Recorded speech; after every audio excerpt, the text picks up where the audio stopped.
शाम के नाज़रीन, प्रोग्राम खबर से खबर विनादी मिर्ज़ा में खुशामदीद। और चूँकि इलेक्शंस का माहौल बनता जा रहा है, चाहे वो इलेक्शन 90 दिन में हो या फिर फरवरी में या जनवरी में, लेकिन बहरहाल इलेक्शन का माहौल है और ये इसी इलेक्शन के माहौल का तकाजा है कि तमाम के तमाम जमातें जो कि भले माजी में इत्तेहाद रही हों वो एक दूसरे के सामने आ जाए, क्योंकि सब ने अपनी अपनी सियासत करनी है, सब ने अपनी अपनी इलेक्शन कैंपेन करनी है और सब ने अपने अपने जमात के उस पर इलेक्शन भी लड़ने।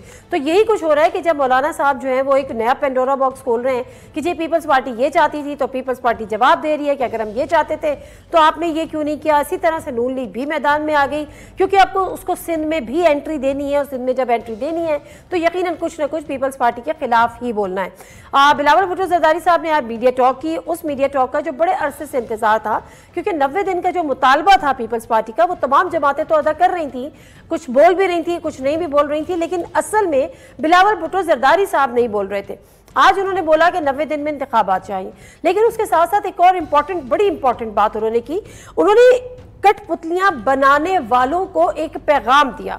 अब ये इशारा किसकी तरफ है, मुझे ज़्यादा बात करने की और ज़्यादा गहराई में जाने की ज़रूरत भी नहीं है। ये उन्हीं से हम या पीपल्स पार्टी के जो भी रिप्रेजेंटेटिव अभी हमें नैयर बुखारी साहब ज्वाइन करेंगे उनसे आप पूछ लेंगे। लेकिन मामला जो छोटा सा है और मुख्तसर सा है, अगर उसको मुख्तसर ज़बान में समझाया जाए, जो हमें नज़र आता है, जो हमें समझ आता है, वो ये है कि इस वक्त बात हो रही है सिंध में और कराची में सिस्टम के खिलाफ कार्रवाइयों की, चाहे आप उसको ऑपरेशन का नाम दें, सिस्टम के खिलाफ। और ये सिस्टम क्या है? वो सिस्टम ये है कि जो इस वक्त सिंध में, कराची में स्पेशली जो लैंड ग्रैबिंग होती है, जो इंक्रोचमेंट होती है, जो भत्ताखोरी होती है, जो रिश्वतें ली जाती हैं, जो वन विंडो ऑपरेशन नहीं होता, जो कराची के क्राइम्स हैं, जो कि स्ट्रीट क्राइम्स हैं, मतलब यू जस्ट नेम इट। और फिर उसके अलावा भी जो जायज़ नाजायज़ काम है, स्पेशली जायज़ काम है, उनके उस पर जो रिश्वत ली जाती है, ये तमाम चीज़ें मिलकर अगर इनको एक नाम दिया तो वो एक सिस्टम का नाम दिया। और हम बड़ी तफसील से किसी में बताएंगे कि सिस्टम किस तरह से वर्क करता है। अब इस सिस्टम के खिलाफ कार्रवाई का इस निगरान हुकूमत ने तैयार कर लिया है और इस्टेब्लिशमेंट ने भी कर लिया है।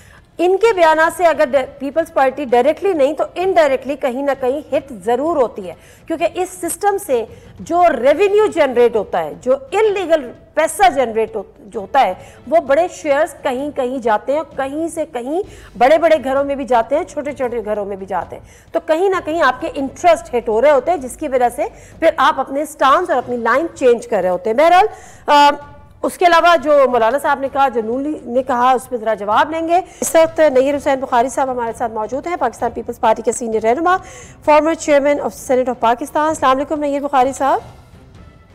वालेकुम अस्सलाम।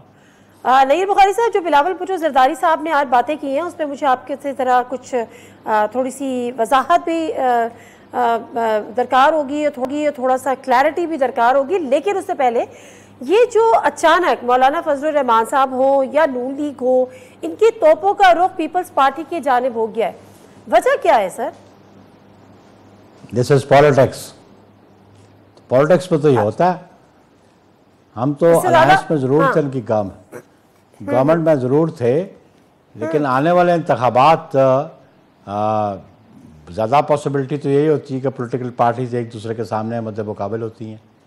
तो ऑब्वियसली हर पार्टी का एक अपना मौक़िफ़ होता है और हर पार्टी पब्लिक को अट्रैक्ट करने के लिए अपना प्रोग्राम भी देती है और अपनी परफॉर्मेंस भी देती है। और शॉर्ट कमिंग्स अगर कोई सी गवर्नमेंट की हों तो अपने ज़िम्मे लेने को तैयार नहीं होते। तो पाकिस्तान पीपल्स पार्टी तो अपनी परफॉर्मेंस में इलेक्शन में जाएगी और पीपल्स पार्टी बड़ी क्लियर हेडेड पॉलिटिक्स करती है कि जो मौक़िफ़ हमारा पहले था आज भी है कि हम कॉन्स्टिट्यूशन के साथ खड़े हैं और कॉन्स्टिट्यूशन प्रोविजंस जो हैं, वो जो रिक्वायरमेंट है उनकी, उसके मुताबिक इंतखाबात होने चाहिए। हम तो बड़ा, मेरी क़यादत बड़ी क्लियर है इस पर, मेरी जमात आप दुरुस्त फरमा रहे हैं, आप बिल्कुल दुरुस्त फरमा रहे हैं। लेकिन मामला ये है कि ये सिर्फ पॉलिटिक्स के अलावा कुछ इल्ज़ामात भी लगाए जा रहे हैं। जैसे कि कहा गया कि जी तहरीक अदम-ए-एतमाद आप लोग लेकर आए, उसका फ़ायदा चेयरमैन PTI को हुआ। उसके बाद जो है साथ में नून लीग ने भी ये कहा कि पता नहीं किसने कह दिया बिलावल भुट्टो जरदारी साहब को कि उनको वज़ीर आज़म बनाया जाएगा। फिर नून लीग साथ में ये भी कह रही है कि आप लोग पॉलिटिक्स कर रहे हैं, जबकि CCI के इजलास में ये बात बड़ी क्लियर थी कि जी अगर आप साइन कर रहे हैं तो इसका मतलब है कि वक्त पे इलेक्शंस नहीं हो सकते। ये जो मामला है, उसके बाद एक और बात कि जब हुकूमत ले भी ली थी तो हम तो तब भी इलेक्शन में जाना चाहते थे, पीपल्स पार्टी तैयार नहीं थी, वो जाना नहीं चाहती थी। Thank you very much. बहुत मुनासिब हो तो आप बारी बारी सवाल करें ताकि फिर मैं भी उनको रिस्पॉन्ड करूं, लेकिन अभी आपके 4 क्वेश्चन पोज किए हैं आपने। पहली बात तो यह है कि जी नो कॉन्फिडेंस, बिलाशुबा Pakistan Peoples Party no confidence के हक़ में थी, लेकिन मैं ये बात मैं रिकॉर्ड की दुरुस्ती के लिए आपके सामने रखना चाहता हूँ कि 8 मार्च 2022 को नो कॉन्फिडेंस मूव हुई। चेयरमैन बिलावल उस वक़्त लॉन्ग मार्च में थे और वो उनका जो काफ़िला था वो रवाना हुआ रवात से इस्लामाबाद के लिए। मैं ख़ुद उनके साथ था, लेकिन नो कॉन्फिडेंस का रेजोल्यूशन जो है, जो मोशन जो है सबमिट करने, पाकिस्तान पीपल्स पार्टी बिल्कुल सपोर्ट करती थी, लेकिन मौलाना और नून वाले ये जाके सबमिट करके आए थे। मेरे चेयरमैन तो साथ नहीं थे, तो इसलिए ये कहना कि जी पीपल्स पार्टी चाहती थी, पीपल्स पार्टी चाहती थी कि नो कॉन्फिडेंस होगा तो फिर आप इलेक्शन की डेट देने के काबिल होंगे कि जब प्राइम मिनिस्टर आपका होगा वो एडवाइस कर सकेगा प्रेसिडेंट को कि असेंबली डिज़ोल्व करो। इमरान खान तो असेंबली डिज़ोल्व करने के हक़ में ही नहीं था। और वो उससे आप क्या एक्सपेक्ट करते थे कि वो इलेक्शन करवाता? ये उस वक़्त टोटल डोमेन और जो प्रेरोगेटिव था या इस्तकाक था वो लीडर ऑफ हाउस का होता है कि वो एडवाइस करे। अदरवाइज कॉन्स्टिट्यूशन में कोई प्रोविजन नहीं है कि असेंबलियाँ डिज़ोल्व हों except on the advice of the prime minister और the leader of the house. तो वो जब नो कॉन्फिडेंस मूव हुआ तो वो एक अपॉर्चुनिटी मिली कि आप अपना प्राइम मिनिस्टर इलेक्ट करवाते, वो एडवाइस करता कि जी आप वो असेंबलियाँ डिज़ोल्व होनी चाहिए, वरना तो असेंबली अपनी टर्म पूरी करती। इमरान खान तो अपनी टर्म पूरी करता, तो वो तो किसी बात पे मुत्तफिक ही नहीं था, आने को ही तैयार नहीं था कि वो असेंबलियाँ डिज़ोल्व करे। उस वक्त जब मुतालबा करते थे असेंबलियाँ डिज़ोल्व करे तो वो डिज़ोल्व नहीं कर रहा था। तो इसलिए हम समझते हैं कि रेजोल्यूशन की तरफ आप तब जा सकते थे कि जब लीडर ऑफ हाउस आपका होता, वो प्रेसिडेंट को एडवाइस करता है। पहली बात तो ये। सेकेंडली, जब गवर्नमेंट कॉन्स्टिट्यूट कर होगी तो बड़ी थिन मेजॉरिटी थी, 172 रिक्वायर्ड नंबर है और 174 वोट्स थे, और वो भी कोलिशन गवर्नमेंट थी, अलायंस में बैठे थे। अगर वो जमातें जिनके पास 2, 4, 6 वोट थे वो सपोर्ट न करती तो गवर्नमेंट तो गिर जाती, और गवर्नमेंट गिर जाती तो फिर किसी और को तो मेजॉरिटी मिलनी ही नहीं थी। तो ये जमातें जो आज कहती हैं कि जी हम चाहते थे कि इलेक्शन हो, अगर आप सीरियस थे इलेक्शन होने में तो मौलाना साहब के 16 MNAs थे, MQM के को 5 थे, और 4 एक तो BNP मेंगल के भी थे। तो आप अगर अपनी सपोर्ट विड्रॉ कर लेते तो मियाँ शहबाज शरीफ की गवर्नमेंट तो नहीं रह सकती थी, तो वो तो मेजॉरिटी लूज़ कर जाते। अगर मेजॉरिटी लूज़ कर जाते तो अल्टीमेटली असेंबली डिज़ोल्व हो जाती, तो इलेक्शन हो जाते। लेकिन उनको किसने कहा कि आप अपनी सपोर्ट भी रखें, आप अपनी वजारतें भी ज्वाइन करें? MQM भी वजारतों में बैठी हुई थी, JUI भी वजारतों में बैठी, 4 वजारतें JUI के पास थी। तो अगर ये सीरियस थे और ये चाहते थे कि इलेक्शन हो तो अपनी सपोर्ट विड्रॉ कर दे, ऑटोमेटिकली असेंबली डिज़ोल्व हो जाती, क्योंकि किसी और को तो मेजॉरिटी हासिल ना हो सकती। इनकी एक्शंस में किसी के पास मेजॉरिटी ना होती तो फिर इलेक्शन हो जाते ना। तो वो मेजर्स क्यों नहीं लिए, वो इक़दाम क्यों नहीं उठाए? बोला हम कोई बदमज़गी नहीं चाहते थे, कंसेंसस से हम कोई भी डिसीजन लेना चाहते थे, लेकिन पीपल्स पार्टी की राय थी तो हमने उनकी राय का एहतराम किया। लेकिन नो फिर जी सर, एक और मैं क्लैरिटी कर दूं, आपको रिकॉर्ड दुरुस्त कर दूं। कंसेंसस थे, लेकिन जब ये इल्म हो कि अगर ये पावर अपनी सपोर्ट विड्रॉ कर ले तो ये गवर्नमेंट कंटिन्यू नहीं रह सकती, तो ऑब्वियसली इलेक्शन की तरफ जाना था। पीपल्स पार्टी तो इलेक्शन देखें, जब PTI के MNAs ने 60 to 70 MNAs ने रेजिग्नेशन किए तो स्पीकर ने एक्सेप्ट कर लिए वो रेजिग्नेशंस। आपको याद होगा तो फिर इलेक्शन कमीशन ने बाय इलेक्शंस की डेट अनाउंस कर दी और उसका शेड्यूल दे दिया। पाकिस्तान पीपल्स पार्टी ने अपने कैंडिडेट्स फील्ड किए बाय इलेक्शंस के लिए, नेशनल असेंबली के बाय इलेक्शंस के लिए। हमने नॉमिनेशंस पेपर फाइल किए, हमने सिंबल के लिए दरख्वास्त दे दी। PDM नहीं चाहती थी, क्योंकि हम PDM के इत्तेहादी ज़रूर थे लेकिन हम PDM का हिस्सा नहीं थे।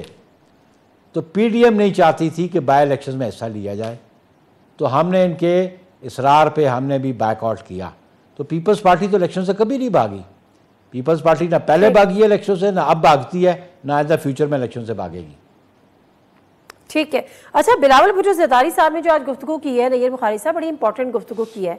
उन्होंने कहा कि जो कठपुतलियों की तरह लोगों को चलाते हैं, जो कठपुतलियां बनाते हैं, उनके लिए मेरा मशवरा है, उनको मेरा पैगाम है कि जिसकी भी अवाम जिसको भी वोट दे उसको एक्सेप्ट करे, उसको तस्लीम करे, चाहे वो नवाज शरीफ हो, चाहे वो पीपल्स पार्टी हो, इवन चाहे तहरीक इंसाफ हो, तो उनको भी समझना पड़ेगा और उनको भी एक्सेप्ट करना पड़ेगा। ये जो कठपुतलियों वाली बात कि उनको शौक है फला, ये किसको एड्रेस किसको करें, मुखातिब किससे हैं यहाँ पर बिलावल भुट्टो ज़रदारी साहब? देखें ना जी, इस पे यही है कि जो वो कन्वे करना चाहते थे कि हम समझते हैं कि आइन बालादस्त है, और आइन बालादस्त है, और आइन ये कहता है कि इस मुल्क में हुक्मरानी का हक अवाम के मुंतखब नुमाइंदों को है। ये आइन कहता है ना, तो हम आइन के साथ खड़े हैं।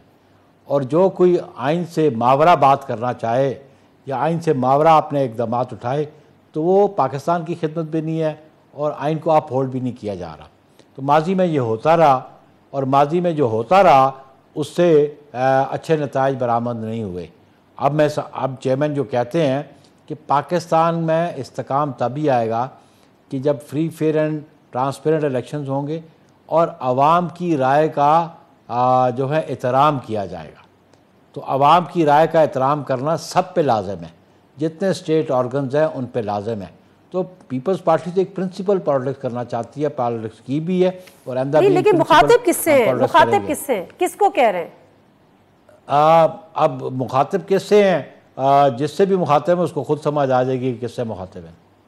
अच्छा सर, इम्प्रेशन ये है या एक तासुर मिल रहा है, आप कह लीजिए, कि कराची में जब से ऑपरेशन क्लीनअप की बातें हुई हैं कि एक सिस्टम के खिलाफ ऑपरेशन किया जाएगा, जो पीपल्स पार्टी की टोन कुछ तब्दील नज़र आ रही है। वो इशारे किनाइयों में ऐसी चीज़ें कर रही है कि इम्प्रेशन ये आ रहा है कि वो इस्टेब्लिशमेंट को कोई पैगाम दे रही है, क्योंकि वो ये समझ रही है कि ये ऑपरेशन जो है वो उनके खिलाफ हो रहा है। ऐसा कुछ है, या इस ऑपरेशन से आप लोगों को कोई रिजर्वेशंस हैं जो सिस्टम के खिलाफ ऑपरेशन क्लीनअप जिसको नाम दिया जा रहा है सिंध में, कराची में? देखिए आप इस पे तो बड़ा कैटेगोरिकली स्टेटमेंट तो चेयरमैन की आ गई है, और उनसे सवाल हुआ तो उन्होंने क्लैरिफाई कर दिया। अब जो चेयरमैन ने क्लैरिफाई कर दिया उसमें मज़ीद मुझे ऐड करने की ज़रूरत नहीं है, क्योंकि पार्टी पॉलिसी वही है, पार्टी मौक़िफ़ वही है जो चेयरमैन कहते हैं, और पार्टी के बाकी दीगर लोग भी उसी को फॉलो करते हैं। तो चेयरमैन ने कैटेगोरिकली कन्वे कर दिया उनकी इंटेंशन क्या है, और ना ही वो घबराते हैं, ना वो घबराए हुए हैं, ना वो सिस्टम क्लीन अप के ख़िलाफ़ है। और हमारे ख़िलाफ़ तो कतन अभी तक कोई ऐसा इक़दाम नहीं उठाए जिसे हम ये समझें कि हाँ कोई वैसे प्रिज्यूम कर ले या स्पेकुलेट कर ले, तो उनकी अपनी सोच है। पीपल्स पार्टी तो बड़ा क्लैरिटी से कह चुकी है आज कि ना तो ECL पे हमारा कोई नाम है, ना हमें हमारी कोई आर्म ट्विस्टिंग हो रही है। ये बात तो कैटेगोरिकली चेयरमैन ने बता दी है। अच्छा, तो दूसरा ये कि जो लास्ट स्पीच थी चेयरमैन बिलावल भुट्टो ज़रदारी साहब की floor of the house, sir छोटा सा क्लिप है, वो मैं आपको सुनवाना चाहती हूँ, उस पर आपके कमेंट चाहती हूँ। मियां साहब को और ज़रदारी साहब को ऐसे फैसले लेना चाहिए जिससे मेरे लिए और मरियम शरीफ साहिबा के लिए आगे जाके सियासत आसान हो, मुश्किल ना हो। और जिस तरीके से हम चल रहे हैं, ऐसे लगता है कि हमारा बरो ने फैसला किया है कि जो 30 साल आप लोगों ने सियासत भुगता है, वैसे ही आप चाहते हो कि आगे जाके 30 साल हम सियासत करें। नईर बुखारी साहब, ये बातें जब आप लोग इख्तिदार से बाहर आ जाते हैं तो फिर तो बहुत अच्छी लगती हैं, आइन की बातें डोमेन में रहने की बातें, लेकिन खुद आपके चेयरमैन एतराफ़ कर रहे हैं फ्लोर ऑफ द हाउस कि ऐसी चीज़ें नहीं की कि उनके लिए आने वाले दिनों में अगले 30 साल में सियासत आसान हो, न ज़रदारी साहब ने न नवाज शरीफ साहब ने। देखिए, बड़ा वाज़े बात थी कि 90s की पॉलिटिक्स और थी, आज की पॉलिटिक्स की रिक्वायरमेंट और है, आज की सियासत के तकाजे और हैं। 90s की सियासत और तरीके से चल रही थी, तो आज की तकाजे ये है कि हमें मुशावरत के साथ पॉलिटिकल फोर्सेस को मिलकर चलना चाहिए कि मुल्क को क्राइसिस से हम निकाल सकें। कन्फ्रंटेशन की पॉलिटिक्स पे पीपल्स पार्टी समझती थी कि आज ज़रूरत नहीं है, और जिसने कॉन्फ्रेंटेशन की पॉलिटिक्स की उसने पाकिस्तान को सर्व नहीं किया। 4.25 साल कन्फ्रंटेशन की पॉलिटिक्स करते रहे। इसीलिए मोहतरमा बेनज़ीर भुट्टो शहीद साहबा ने 2006 में चार्टर ऑफ डेमोक्रेसी किया, क्योंकि हमने ये देखा कि 90s की पॉलिटिक्स में कन्फ्रंटेशन से पॉलिटिकल पार्टीज डिलीवर नहीं कर पाती या डिलीवर नहीं कर पाई होंगी जो लोगों की उम्मीदें थी, जो तवक्कुआत थी। तो आज जिन हालात में मुल्क है उसके तकाज़े ये है कि हमें आपस में मुशावरत से और विदाउट कन्फ्रंटेशन पॉलिटिक्स करनी चाहिए। ठीक है, thank you very much Nahir Bukhari साहब आपके टाइम का। और ये जो इम्प्रेशन था कि चूँकि सिंध में एक ऑपरेशन की बात हो रही है, कराची में एक ऑपरेशन क्लीनअप की बात हो रही है, उस पर शायद पीपल्स पार्टी को कुछ रिजर्वेशंस हैं और वो ये समझती है कि उस पर हाथ डाला जा रहा है, ये ऑपरेशन उनके खिलाफ है, उसकी कतई इन्होंने नफ़ी किया। उन्होंने कहा ऐसी कोई बात नहीं है, हमारे खिलाफ कुछ भी नहीं है और इस ऑपरेशन की पीपल्स पार्टी हिमायत भी करती है। ब्रेक ले लेती हूँ, ब्रेक से वापस आती हूँ, कुछ मज़ीद इशूज़ को डिस्कस करेंगे, हमारे साथ रहिए।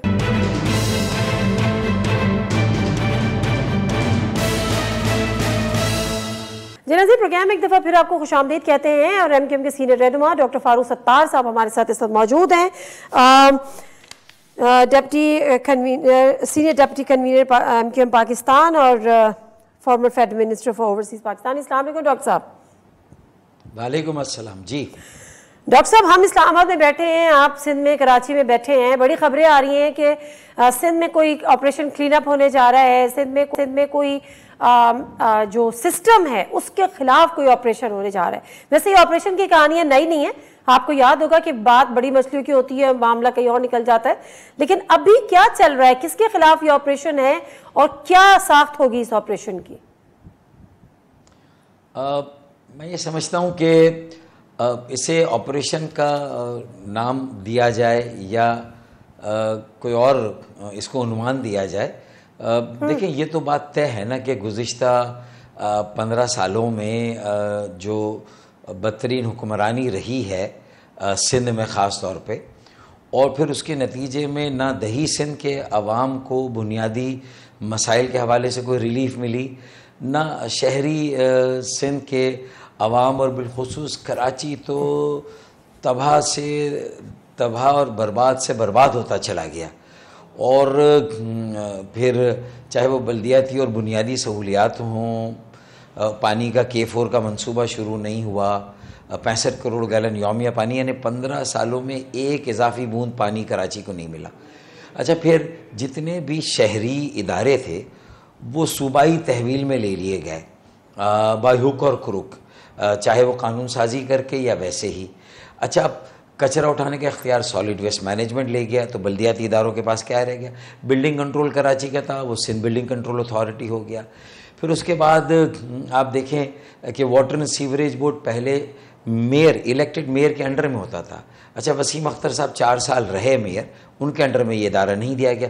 ये बराह रास्त वज़ीर आला सिंध, सूबाई हुकूमत, वज़ीर बल्दियात और मतलब उनके अंडर में ये सारे इदारे चलते रहते, मतलब सारे बल्दियाती शहरी इख्तियारात और महकमे सूबे के पास है। अच्छा, फिर वहाँ से अगर कुछ तामीर व तरक्की के काम होते, कुछ बुनियादी मसाइल हल होते, और फिर उसमें अगर जो बजट था कम से कम उसमें कुछ लगता, तो अब हज़ारों अरब रुपए के इजाफी वसाइल मिले, कुछ 40,000 अरब से ज़्यादा के वसाइल मिले हैं 7वें कौमी मालियाती कमीशन के नतीजे में, और 18वीं जो आइनी तरमीम है, इख्तियारात, वसाइल, सब कुछ मिला। ये माजरत के साथ में आपकी बात, जी सर माजरत, बहुत माजरत, मैं आपकी बात काट रही हूँ, मगर क्या ये जो आप मुझे बता रहे हैं ये तो हुकूमती मामलात हैं, गवर्नेंस के मामलात हैं, तो क्या ऑपरेशन हुकूमत के खिलाफ, साबका हुकूमत के खिलाफ हो रहा है?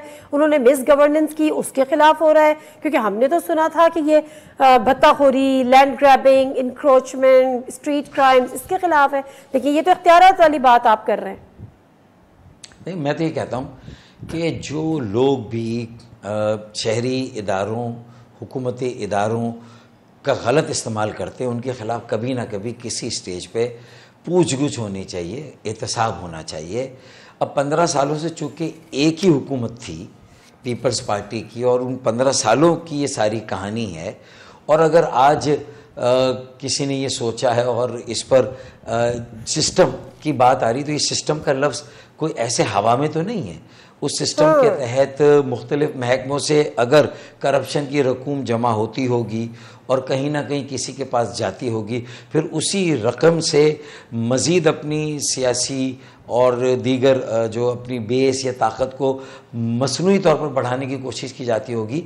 तो ये और वो कहीं ना कहीं सियासत में, तो मैं नहीं कहता कि इसमें कौन कौन कहाँ मुलव्वस था या नहीं था, साहब, लेकिन आप खुल के बताएं ना, करप्शन की रकम की जाती होगी, नहीं की जाती है, कहीं जाती होगी नहीं, यकीनन कहीं जाती है, कहाँ?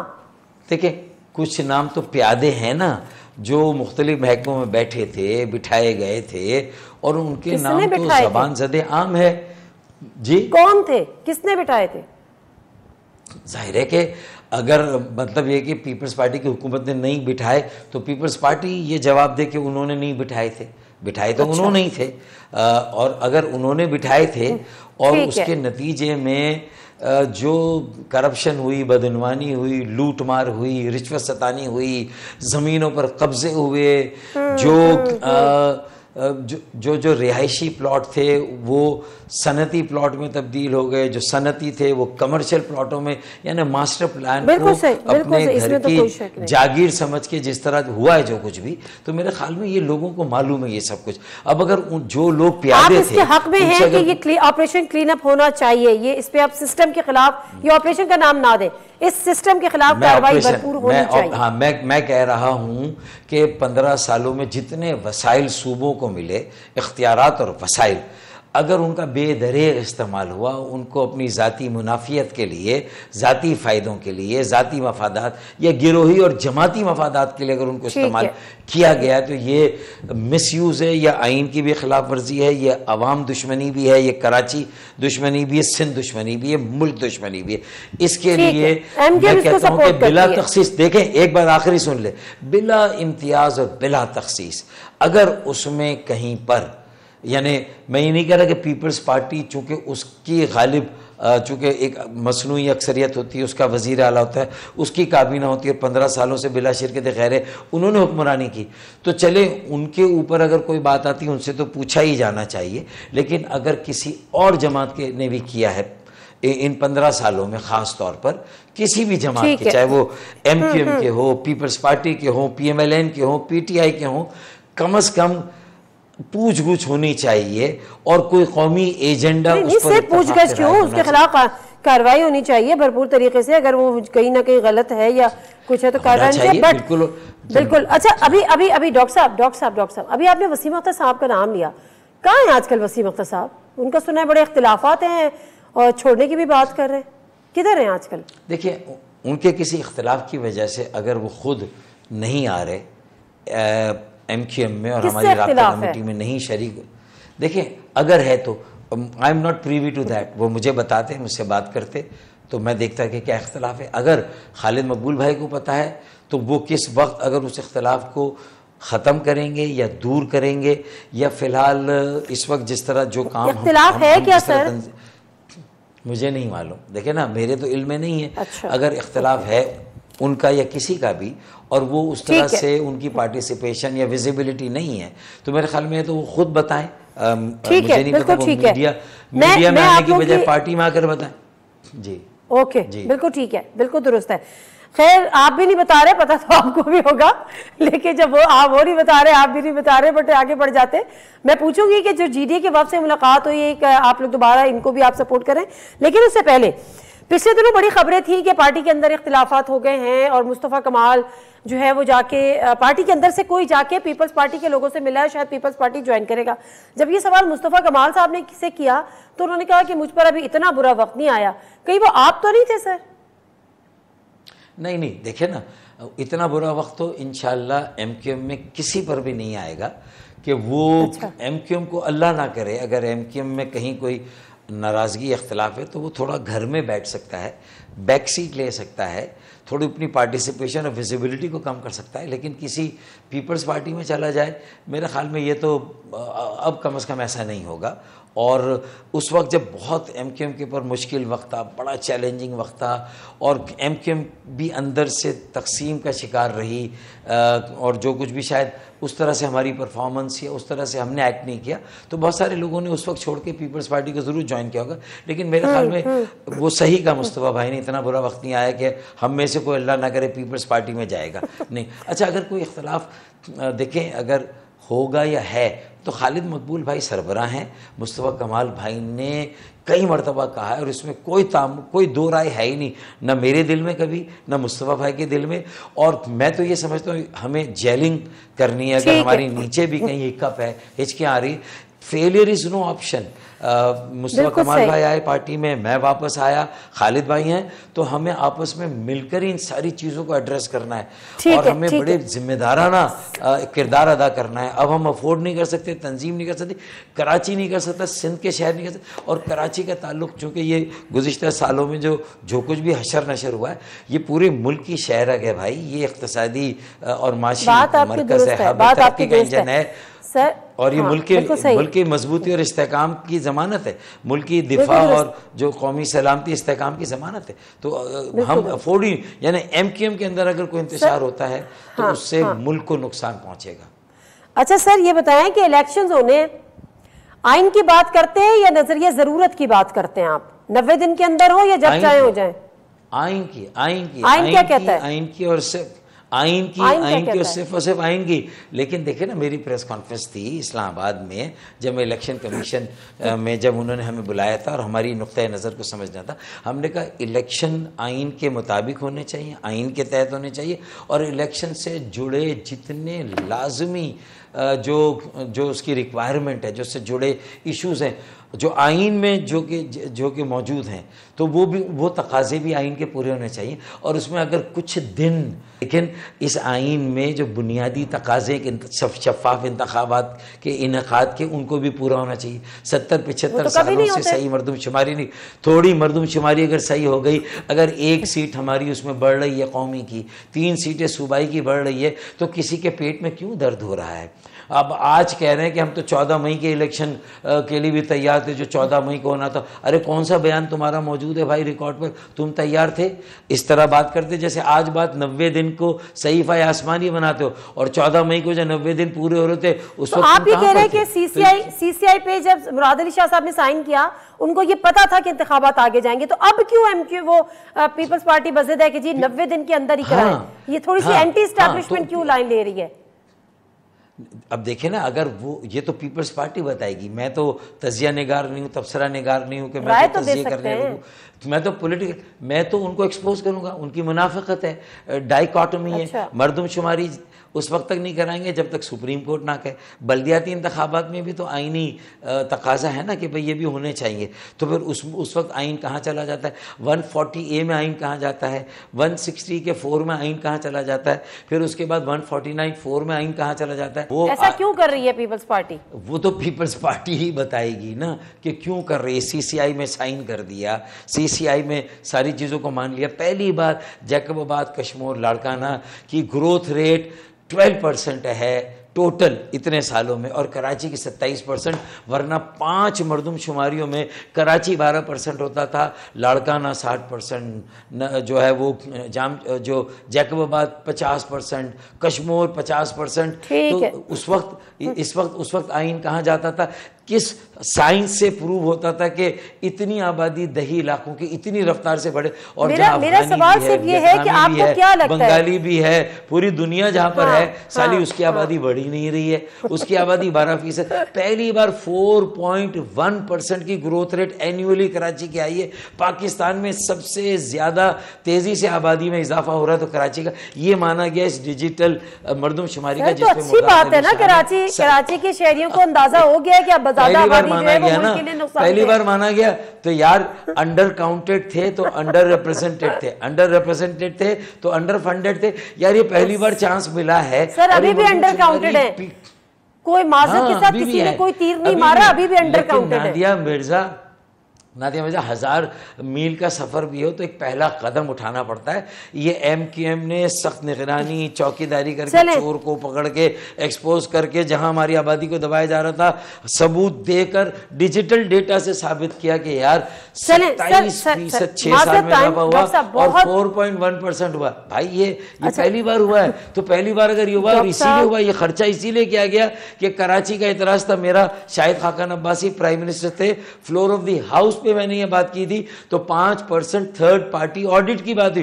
फिर PTI ने कहा नहीं हम पूरी कराएंगे, बल्कि कहना चाहिए हाँ हम करवाना चाहते थे, PMLN ने एक अच्छा काम किया, करवा दिया। अब इसमें कराची की आबादी बेहतर आ गई, सूबे के अंदर की सीटों में रद्दोबदल होगा, एक सीट कराची की कौमी असेंबली की कम से कम बढ़ेगी। थोड़ा सा टाइम मेरे पास शॉर्ट है, मैं चाह रही हूँ कि मैक्सिमम सवाल आपसे कर लूँ ताकि मैक्सिमम चीजें थोड़ी सी क्लैरिटी हो। अभी GDA के वफ्द से आप मिले थे, फिर आप लोग किसी किस्म का एक अलायंस, एंटी पीपल्स पार्टी, हमने ये देखा है सिंध में कभी किसी एंटी पीपल्स पार्टी अलायंस ने काम किया नहीं है। वैसे देखिए एंटी पीपल्स पार्टी अलायंस की बात नहीं है, ये कोई इंतखाबी अलायंस नहीं हो रहा, लेकिन गुज़िश्ता 15 सालों से सिंध जिस तरह महरूमी का शिकार रहा है, जिस तरह अरबों रुपए जो है वो 90 अरब की अगर फाइलें हैं लड़काना की तरक्याती तामीराती काम की, तो चीफ जस्टिस हाई कोर्ट के ये पूछते हैं कि कोई सांप भी 7 घर छोड़ के किसी को डसता है।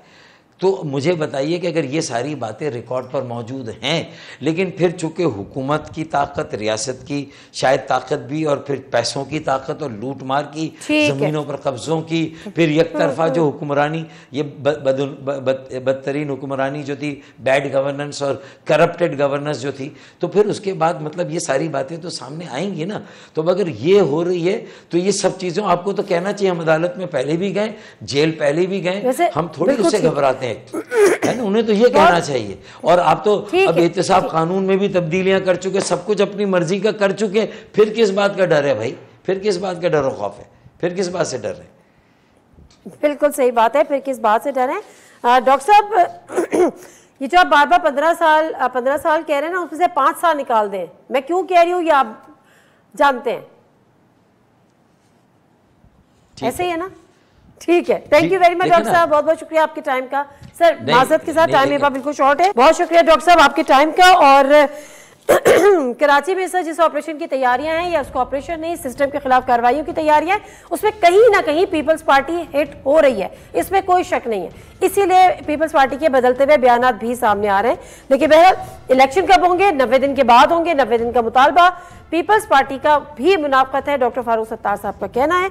और ब्रेक ले लेती हूँ, ब्रेक के वापस आते हैं, थोड़ी सी इकोनॉमी पे बात करते हैं, क्योंकि मामला ये है कि बड़ी कोशिशें होती रही, PTI के दौरे हुकूमत में कोशिश होती रही, PMLN यानी इत्तेहादी हुकूमतों के दौरे में कोशिशें होती रही, काम नहीं हुआ। लेकिन जब डंडा चला तो काम नजर आ रहा है।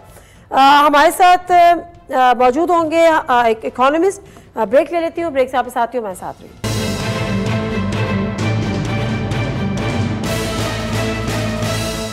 नज़ीर प्रोग्राम में एक दफ़ा फिर आपको खुशामदीद कहते हैं। पाकिस्तान को इस जिन माशी बहरान का सामना है वो किसी से ढका छुपा नहीं है। जो ये पिछले इत्तेहादियों की हुकूमत आई थी, वो यही रोना रो के और यही कह के आई थी, और इसी यकीन दहानियों के साथ आई थी कि हम आएंगे और शहद और दूध की नदियाँ बहा देंगे, और जब इसहाक डार साहब आएंगे तो डॉलर जो है वो कान पकड़ लेगा। लेकिन ऐसा कुछ भी नहीं हुआ, डॉलर ने कान नहीं पकड़े, लेकिन इसहाक डार साहब की या इस मुल्क की या इस अवाम की गर्दन ज़रूर पकड़ ली। अब हुआ कुछ यूँ कि जब ये हुकूमत गई और निगरान सेटअप के आने की बातें होने लगी, तो ये बातें भी इस्लामाबाद की फिजा में और इधर उधर हुई कि जी निगरान सेटअप को तूल दिया जाएगा, और उसकी वजह यह है कि जो हमारा माशी निज़ाम है उसको ट्रैक पे लाया जाएगा। और उसकी एक झलक हमने देखी जब आर्मी चीफ कराची तशरीफ ले गए, वहाँ उन्होंने बिजनेस कम्युनिटी से मुलाकात की, जिसमें कुछ लाहौर के भी बिजनेसमैन थे और कराची के भी थे, और उसके बाद से हमने देखा कि डंडा चल रहा है। लेकिन बहरहाल डॉलर का रेट नीचे आया, बिजली में थोड़ा सा IMF ने थोड़ा सा रिलीफ दिया कि कम से कम जो 200 यूनिट वाले हैं उनको रिलीफ दिया जाएगा। सोने की फी तोला कीमत में भी कमी आई, और यूँ थोड़ा सा ऐसा लग रहा है कि जो स्मगलिंग है, जो डॉलर्स की स्मगलिंग हो रही थी, उसके खिलाफ भी जो है वो कार्रवाइयाँ हो रही हैं। अदरवाइज भी स्मगलिंग के खिलाफ बात की गई, ईरानी पेट्रोल की, ये तमाम चीज़ें। लेकिन हमें क्या इससे कितने हद तक बेहतरी की उम्मीद है, और किस हद तक हम सूरत हाल को कंट्रोल कर पाएंगे, और इसमें कम से कम हमें कितना अरसा दरकार होगा, इस पर ज़रा बात करेंगे। और हमारे साथ हमारे साथ मौजूद हैं डॉक्टर खाकान नजीब साहब, उनसे ज़रा बात करते हैं। खाकान हसन नजीब साहब, अस्सलाम वालेकुम डॉक्टर साहब। वालेकुम अस्सलाम नादिया। डॉक्टर साहब, मैंने बहुत सारी बातें कर दी हैं, लेकिन आपसे सवाल ये है कि पाकिस्तान क्या वजह है कि जो सियासी हुकूमतों को करना चाहिए वो सियासी हुकूमतें नहीं कर पाती, और फिर ऐसे में जो छोटे छोटे से ब्रैकेट्स आते हैं उसमें फिर डंडा लेके कोई खड़ा होता है, कोई क्या हमें पता है कौन खड़ा है, और फिर जो है वो कहता है कि जी हालात को हम सही करेंगे। सर, ये कोई परमानेंट सोल्यूशन है या परमानेंट सोल्यूशन की तरफ हम जा सकते हैं?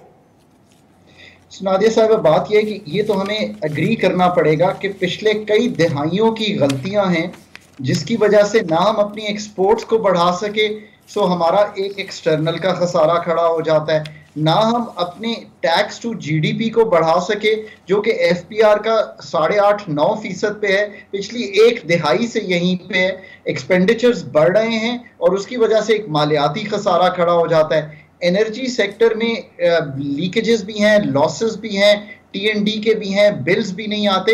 एनर्जी सेक्टर गैस एंड बिजली को मिला के, तो वहाँ एक एनर्जी सेक्टर का खसारा खड़ा हो जाता है। ये है हमारे इस वक्त मुल्क की बिल्कुल जिसे कहेंगे ना 1 मिनट क्विक पिक्चर।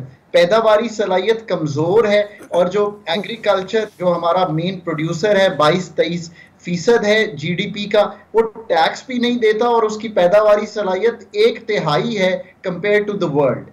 अब इस सारे सिलसिले में एक अभी जो हुआ वो ये हुआ कि रुपए में बहुत सी वीकनेस दिखाई दी, बिकॉज इसको एडमिनिस्ट्रेटिवली ही करेक्ट करना था, बिकॉज ये ओपन मार्केट या ग्रे मार्केट में आ रहा था सब कुछ। सो एडमिनिस्ट्रेटिव एक्शंस, मॉनिटरिंग के, क्रैकडाउन के कह लें, कंप्लायंस के कह लें, आपने लिए, उससे जो रुपए को सब होल्ड किए हुए थे लोग, स्मगल कर रहे थे लोग, वो जो है वो पीछे हट गए। तो 330 से रुपया जो है वापस 306 रुपए 305 रुपए के करीब आ गया ओपन मार्केट। ये है administrative action. Sir, my question was, I am sorry sir, but my question was कि ये जो पॉलिटिकल गवर्नमेंट्स होती हैं, सो कॉल्ड डेमोक्रेटिक्स, ये क्यों मुकम्मल तौर पे नाकाम होते हैं? ये काम वो क्यों नहीं कर सकते? पॉलिटिकल विल नहीं होती? बहुत से लोग तो ये समझते हैं कि इसमें पॉलिटिकल विल नहीं होती। मैं ये नहीं समझता। मैं ये समझता हूँ after working for a long time and seeing the Pakistan government, ये स्टेट कमज़ोर हो गई है। इससे मतलब ये है कि कोई रेगुलेटर हो, कोई डिवीजन हो, कोई एजेंसी हो, उसमें हमने कभी भी कॉम्पिटेंस लेवल बिल्ड नहीं करने दिया। क्या आप समझती हैं कि इस वक्त पावर सेक्टर को जो सब लोग चला रहे हैं वो पावर सेक्टर प्रोफेशनल्स हैं? क्या आप समझती हैं कि पाकिस्तान का बजटिंग निज़ाम ऐसे लोगों के पास है जो बजटिंग में डिग्रीज लेके उनको चला रहे हैं? ऐसा नहीं है, और ये हमने मिनासुल कौम होने नहीं दिया। हमने एक जनरलिस्ट से एक निज़ाम चलवाया है जो कि अब पॉलिसी वाइज भी कामयाब नहीं हो पा रहा। इसको तो आपको सिविल सर्विसेज रिफॉर्म के अलावा आप इसको ठीक कर नहीं सकते। पॉलिटिकल गवर्नमेंट्स अगर चाहें भी, कई गवर्नमेंट्स ने चाहा प्राइवेटाइजेशन करें। ये जो फेस्को और आईएसको है 30 साल से प्राइवेटाइजेशन की लिस्ट पे हैं। हमने कभी कॉम्पिटेंसी नहीं बिल्ड की कि हम प्राइवेटाइजेशन में कभी भी ऐसे लोग ला सकें, खातून या कोई भी हजरत आ सके जो दुनिया भर में बेचते रहे हों, मर्जर समझते हों। ये काम, और मैं आपको एक गुजारिश करूं, इसमें हमारा बहुत बड़ा मतलब नालायकी है। आज अगर हुकूमत मुझे इंटरनेशनल पे पैकेज पे कहीं भी हायर कर लेना, कल आप प्रोग्राम करेंगी और आप ये कहेंगी कि देखिए जी कि कहीं से ये बंदा ले आए हैं और इसको 30 लाख रुपया तनख्वाह दी जा रही है। अब बात यह है कि लोग पैसे दिए बगैर तो आएंगे नहीं। अगर आपने सर्जरी मुल्क के सर्जन से करानी है तो यू हैव टू पे अप। अब पैसे हम देने को तैयार नहीं। नज़ीर मुख्तसर सा ब्रेक लेते हैं, ब्रेक से वापस आते हैं, गुफ्तगू को यहीं से जारी रखेंगे।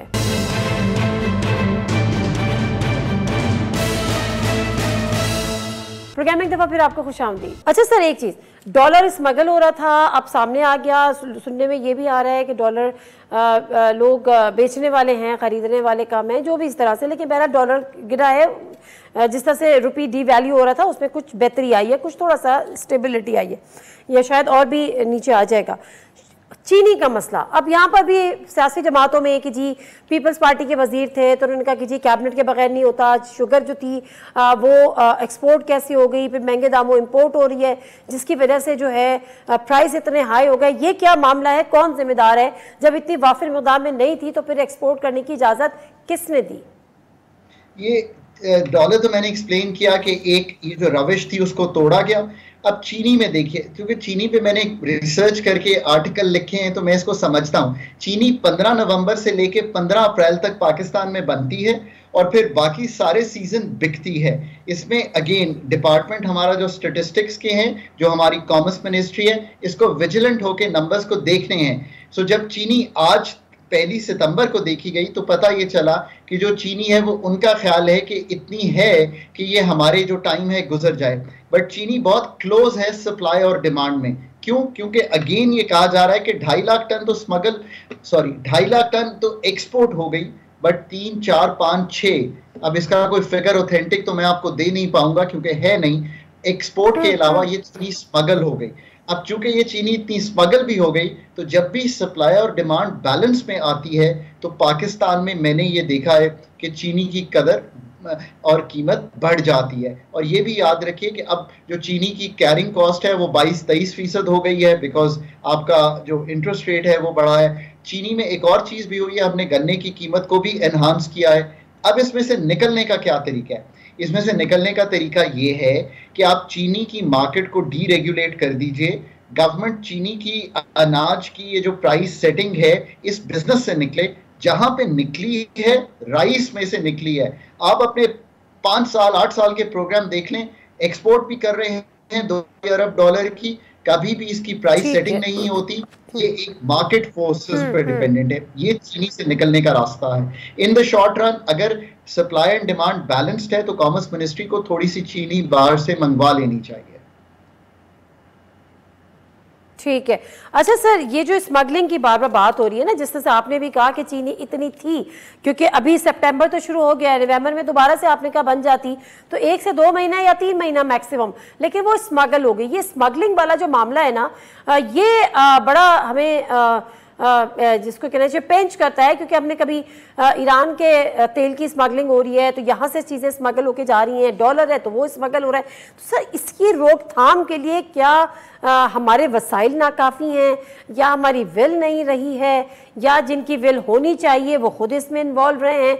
मुझे पे शब्बा ज़ैदी साहब का वो एक यादगार इंटरव्यू याद आ जाता है। कल परसों भी उनसे जब बात हो रही थी तो उन्होंने एक दफ़ा फिर उसको कोट किया। ये कैसे इतनी आसानी से चीज़ें स्मगल हो जाती हैं और फिर हमारे मुल्क में क्राइसिस हो जाते हैं? सो इसको समझिए, देखिए ये इतना आसान मामला नहीं है। जो चीज़ें कई दहाइयों से हो रही हैं, एक तो उनको रोकने के लिए आपको पहले सोशल रीएडजस्टमेंट करनी पड़ेगी।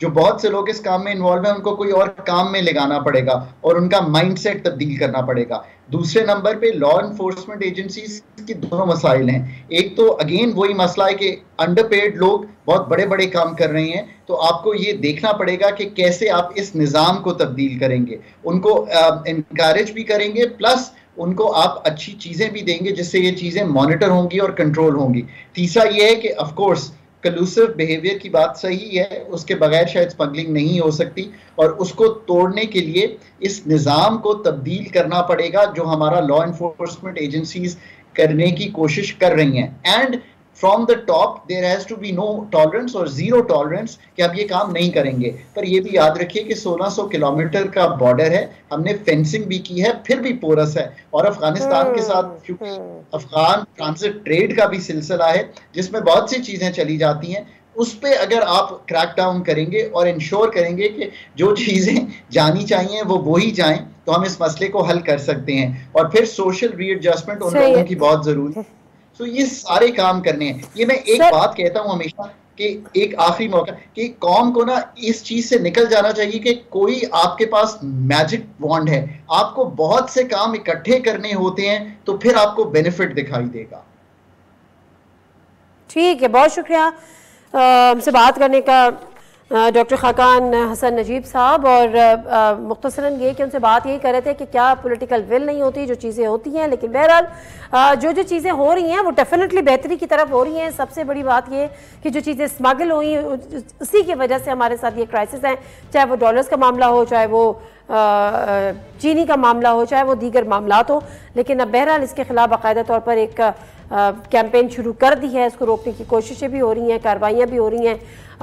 यकीनन कुछ ना कुछ बेहतरी आएगी, लेकिन लॉन्ग टर्म सोल्यूशन यही है कि जाहिर सी बात है हमें बहसियत कौम इस चीज़ को आगे लेके चलना होगा। या तमाम जो पॉलिटिकल पार्टीज़ हैं अब वो भी इस एजेंडे को आगे लेके चले, क्योंकि जब पॉलिटिकल इंटरेस्ट आ रहे होते हैं या कॉन्फ्लिक्ट ऑफ इंटरेस्ट हो रहा होता है तो वहीं से मामलात ख़राब हो जाते हैं। प्रोग्राम से दीजिए नादिम मिर्ज़ा को इजाज़त। अल्लाह हाफ़िज़।